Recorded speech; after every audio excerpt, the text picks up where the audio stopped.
Hello, my name is Ashley, this is Faithful Rattos, and welcome back.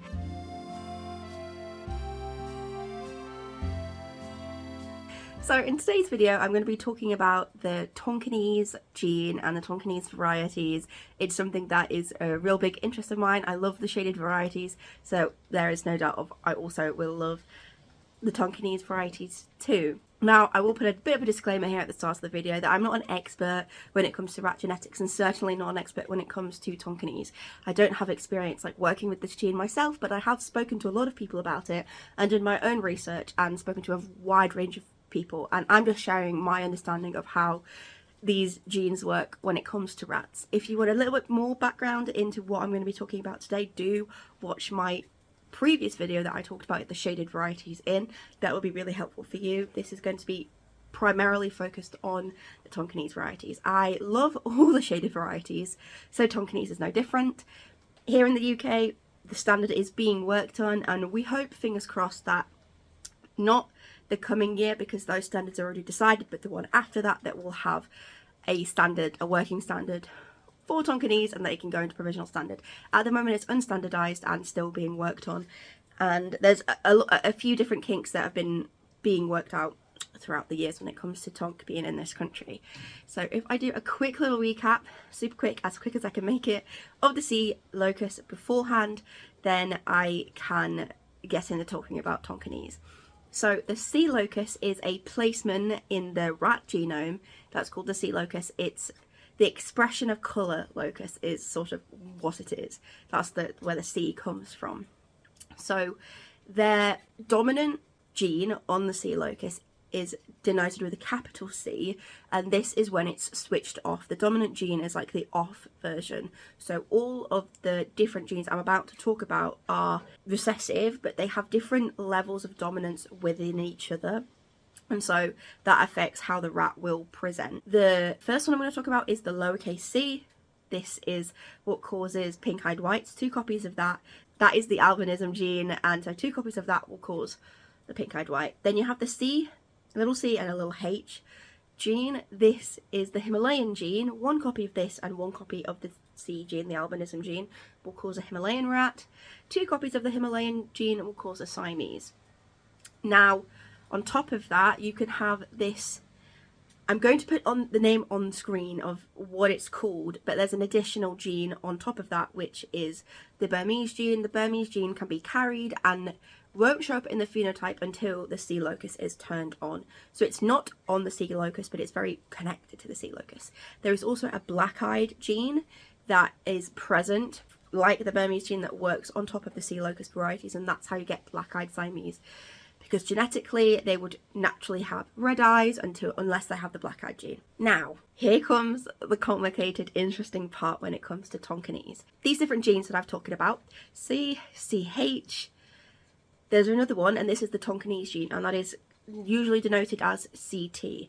So you've got C, which is the weakest one, then you've got CH, so if you've got 1 copy of CH, then it will pull precedent and show up in the phenotype more. 2 copies of CH is a darkened effect of that. So if you compare a Himalayan and a Siamese, you can see that the Siamese is a much striking, more dark version of the Himalayan. The points are darker and the shading is darker, and the overall colour of the rat is a little bit darker. And this is then followed by the CT gene, the Tonk gene. The Tonk gene has more precedence even over those. So the Tonk gene, if you've got 1 copy, you can either be C, CT, or CH, CT, and those will be a Tonkinese rat. And if you've got 2 copies of the Tonk gene, so you've got CT, CT, then you could kind of compare it to a sable Burmese, where it has 2 copies, and so it is stronger. It's darker and it's more pigmented. As you can see, the C locus is quite complex, and a lot of this is a bit unproven. I also know that there's the Martin gene, which is also on the C locus. I am not super sure how the Martin gene works. I think that it fits in the middle between CH and CT in the level of like dominance of those recessive genes, but I'm not 100% sure, so I don't want to say that that is fact. So when it comes to Tonkinese, they create some really, really lovely rats. And as with the other varieties, if you add other things on top, they will change the look of the Tonkinese.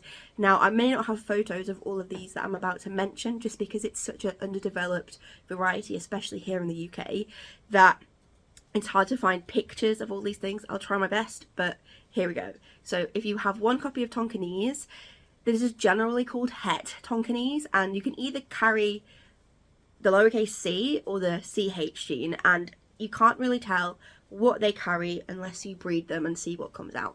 So for example, Grover, his mum and his dad were both het Tonks. That means they have one copy of the Tonk gene and some other genes going on as well. His dad was actually a Russian Tonk. They were both agouti Tonks, but his dad was a Russian agouti Tonk, and so they all carry Russian, which is really, really cool, because Russian obviously creates a variant of the varieties that I really love. I love the Russian versions. I love a Russian Burmese and I love a Russian region, so I love the Russian versions of all the things on the C Locus. There's lots of variant within that litter. So there was Tonks, there was het Tonks, and then there was hom Tonks, which is a homozygous, which means 2 copies of the Tonk gene. There was some Siameses and some other things as well. So these are my 2 boys that I thought were relevant to this video. This is Grover, and he is an agouti based heterozygous Tonk, so he has 1 copy of the Tonk gene, and you can see just how this sort of affects him. His brother here, Kiryu, is a Siamese, so if you can see the difference between them, you can see the effect that the Tonk gene does have. Let me show you them together. You can see sort of the difference in them and their colouring. So that is the Tonk gene. It is really, it creates such a special look, and I think it's really striking to have the darker rat, I guess, and the red eyes, which isn't super common when it comes to rats, but it is something that happens in the C Locus. So you also have the Martin gene causes a dark rat with red eyes as well, which I think is really cool. I personally prefer the silver agoutis over the Martins, which is just the agouti version. But yeah, so that's the Tonkinese gene from as far as I can tell from the research that I've done. Obviously, don't take this as gospel. Things can change and develop, and because it's such a new variety and it's not been worked on a whole ton here in the UK, there may be new things that we learn about it. So yeah, that is my video on Tonkinese. Hope you enjoyed. If you have any questions or you were confused by anything that I said, I know sometimes I get a bit rambly, especially when it's something that I'm really passionate about, so do let me know. If you have any questions, leave them down there in the comments and I'll try to answer them. And thanks very much for watching, and I hope to see you again. Bye!